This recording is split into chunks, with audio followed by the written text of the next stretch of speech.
ये कहानी है उस दौर की जब कंगारू का वर्चस्व संपूर्ण क्रिकेट के धरती में था और उनका अथाह पराक्रम उनके अदम्य साहस की गवाही दे रहा था। पिछले 3 वर्ल्ड कप और उन तीनों वर्ल्ड कप में लगातार जीत के ऐतिहासिक आंकड़े ये बता रहे थे कि उस वक्त कंगारू की क्या औकात थी। 4 बार की विश्व विजेता टीम 2011 वर्ल्ड कप में एक बार फिर से पोंटिंग की अगुवाई में खेल रही थी। एक ऐसा कप्तान जिनके कप्तानी में कंगारू ने कभी भी पराजय नहीं देखी थी, जो लगातार 24 मैचों से अपराजित था, जिसकी कप्तानी में कंगारू ने पिछले 2 वर्ल्ड कप में लगातार अपराजित सर्वशक्तिमान होने का रिकॉर्ड बनाया था। और इस बार भी कंगारू टीम अपने सभी 11 मुकाबले जीते थे। और ऐसी परिस्थिति में उस कप्तान की निगाहें थी लगातार तीसरी बार वर्ल्ड कप जीतने की, और वर्ल्ड कप से वो महज 2 कदम ही पीछे थे। और सामने थे MS धोनी, जो कि एक ऐसे कप्तान थे जिनको की होशियारी में महारत हासिल थी, क्योंकि उन्होंने अपने इसी होशियारी के दम पर भारत को 2007 T20 वर्ल्ड कप जिताया था। अहमदाबाद का मोटेरा स्टेडियम उस रात उस तबाही की गवाही बनने वाला था। 24 मार्च 2011 आज के दिन या तो कंगारू का घमंड टूटने वाला था या फिर वो घमंड हमेशा के लिए जारी रहने वाला था। टीम इंडिया को एक तरफ से जहां होम एडवांटेज था, वहीं दूसरी तरफ कंगारू को एडवांटेज से कोई मतलब ही नहीं था।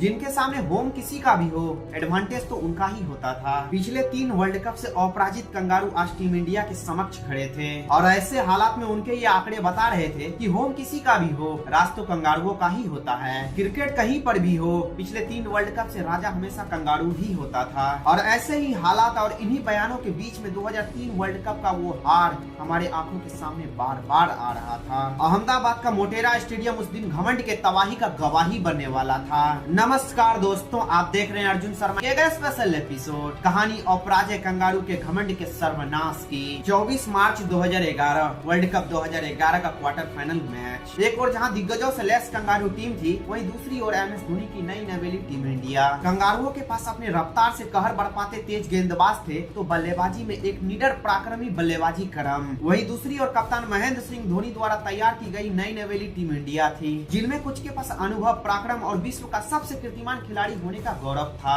परंतु इस गौरव के दम पर टीम इंडिया कभी भी वर्ल्ड कप नहीं जीती थी। टीम इंडिया के पास ये कलंक था, और वहीं कंगारुओं के पास ये घमंड था, और कंगारुओं का वो घमंड जायज भी था। सिक्का कंगारुओं के पक्ष में गिरता है, और कंगारुओं ने पहले बल्लेबाजी करने का निर्णय लिया। कंगारुओं का ये निर्णय टीम इंडिया के जख्मों पर एक और कलंक का इशारा कर रहा था। उस मैच से पहले ये कहा जाता था कि वर्ल्ड कप में टीम इंडिया कंगारुओं के सामने पिछले 6 बार लक्ष्य का पीछा करने उतरी है, लेकिन एक बार भी लक्ष्य का पीछा नहीं कर पाई है। हर बार टीम इंडिया को ऑस्ट्रेलिया के सामने पराजय ही झेलनी पड़ी थी। अहमदाबाद का मोटेरा स्टेडियम, जहां आज कंगारुओं का घमंड या तो जारी रहने वाला था, या तो हमेशा हमेशा के लिए उसमें विराम लगने वाला था। कप्तान महेंद्र सिंह धोनी के टॉस हारने के बाद दिग्गजों के बयान बदल चुके थे, क्योंकि चेस करते हुए टीम इंडिया कंगारुओं को कभी भी पराजित नहीं किया था, और ये रिकॉर्ड बता रहे थे कि कंगारू टीम इंडिया पर कितने भारी थे। कुछ ऐसे ही हालात और कुछ ऐसे ही परिस्थिति में अहमदाबाद के मोटेरा स्टेडियम में लिखी जाती है कंगारुओं के पराजय की पटकथा। कंगारुओं की तरफ से पारी की शुरुआत करने आते हैं शेन वाटसन और हैडन, और हमेशा की तरह कंगारू की शुरुआत शानदार रही, परंतु वाटसन ज्यादा देर तक मैदान में नहीं टिक सके। वाटसन के आउट होते ही मैदान में आते हैं कंगारुओं के अपराजित सर्वशक्तिमान योद्धा रिकी पोंटिंग। एक ऐसा योद्धा जो यदि एक बार मैदान में टिक जाए तो बड़े बड़े दिग्गजों को अकेले ही दम पर छक्के छुड़ाने का दम लगता था। परंतु इस वर्ल्ड कप में वो कप्तान कंगारुओं का सिरदर्द बन चुका था, क्योंकि इस वर्ल्ड कप में वो महज 20 की औसत से ही रन बना रहा था। वर्ल्ड कप के 6 मैचों में पोंटिंग ने 20.4 के औसत से मात्र 102 रन ही बना पाए थे। परंतु उसके बल्ले की खामोशी को देखकर ये समझना कि उसमें रवानी नहीं है, ये टीम इंडिया के लिए सबसे बड़ी भूल थी, क्योंकि पूरे वर्ल्ड कप में खामोश रहने वाला पोंटिंग एक बार फिर से टीम इंडिया के खिलाफ चल चुका था। एक तरफ से जहां लगातार अंतराल में विकेट गिर रहे थे, वहीं दूसरी तरफ से कप्तान रिकी पोंटिंग कप्तानी पारी खेल रहे थे। उसका उद्देश्य और उसका लक्ष्य विराट रूप धारण कर चुका था, और ऐसे हालात में उस कप्तान का सिर्फ एक ही लक्ष्य था कि टीम के स्कोर को ऐसी जगह पर पहुंचाना है जहां से वो लक्ष्य अभेद बन जाए। देखते ही देखते उस कप्तान का शतक हो चुका था, और कंगारू टीम का स्कोर भी 260 रनों के एक सम्मानजनक स्कोर तक पहुंच चुका था। अब टीम इंडिया के पास 261 रनों का लक्ष्य था, परंतु ये लक्ष्य कंगारू गेंदबाजों के सामने 300 रनों से कम नहीं था। मोटेरा के इस धरती में कंगारू का वो घमंड आज या तो ध्वस्त होने वाला था, या हमेशा हमेशा के लिए जीवित रहने वाला था। टीम इंडिया के गेंदबाजों ने अपना काम कर दिया था,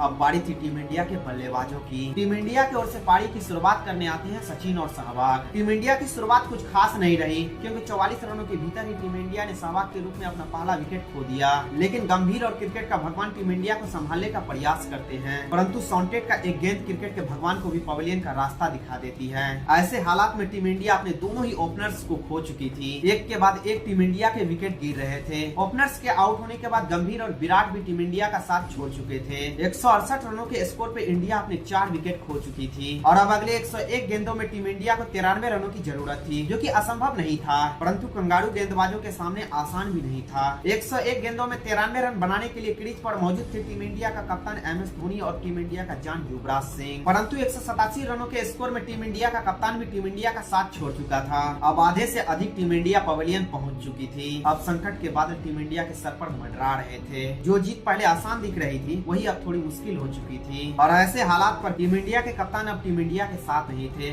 और क्रिकेट के भगवान भी अब मैदान से मैच देख रहे थे। विस्फोटक सहवाग से उम्मीद टूट चुकी थी और टीम इंडिया अब एक बुरे हालात में फंस चुकी थी और ऐसे हालात में युवराज ने पहले पारी को संभाला और रैना ने आक्रमण किया और देखते ही देखते इन दोनों ने 50 रनों की साझेदारी भी पूरी कर ली और फिर युवराज सिंह ने भी अपना 50वां पूरा किया। अब ये मैच टीम इंडिया के लिए सिर्फ एक औपचारिक ही रह गई थी और ऐसे हालात में कंगारुओं का उस समर्पण टूटते हुए नजर आ रहा था। रैना और युवराज के ये शॉट कंगारुओं के घमंड को चकनाचूर कर रहा था। अब ये दोनों उन जख्मों का बदला ले रहे थे जो इन्हीं कंगारुओं ने 2003 वर्ल्ड कप में हमें दिया था। युवराज के शॉट के साथ कंगारुओं का वो समर्पण देखने लायक था। उस दिन मोटेरा के उस मैदान में कंगारुओं का घमंड ध्वस्त हो चुका था और टीम इंडिया के सर से वो कलंक मिट चुका था जो पिछले 6 मैचों से टीम इंडिया के साथ आ रहा था और सभी के चेहरों में फिर से वो खुशी वापस आ गई थी जो 2003 वर्ल्ड कप में गायब हो गई थी। उस दिन भारत में वो रवानी थी जो 2003 वर्ल्ड कप में खो चुकी थी। कुछ इसी जीत के साथ टीम इंडिया सेमीफाइनल में दस्तक दे चुकी थी और अब सेमीफाइनल में टीम इंडिया का टक्कर होने वाला था पड़ोसी देश पाकिस्तान से। और उस मैच में क्या क्या हुआ यदि आप ये जानना चाहते हैं तो कमेंट बॉक्स में जरूर लिखें, मैं आपके लिए ये वीडियो जरूर बनाऊंगा। तब तक के लिए टेक केयर एंड बाय, फिर मिलते हैं नेक्स्ट वीडियो में।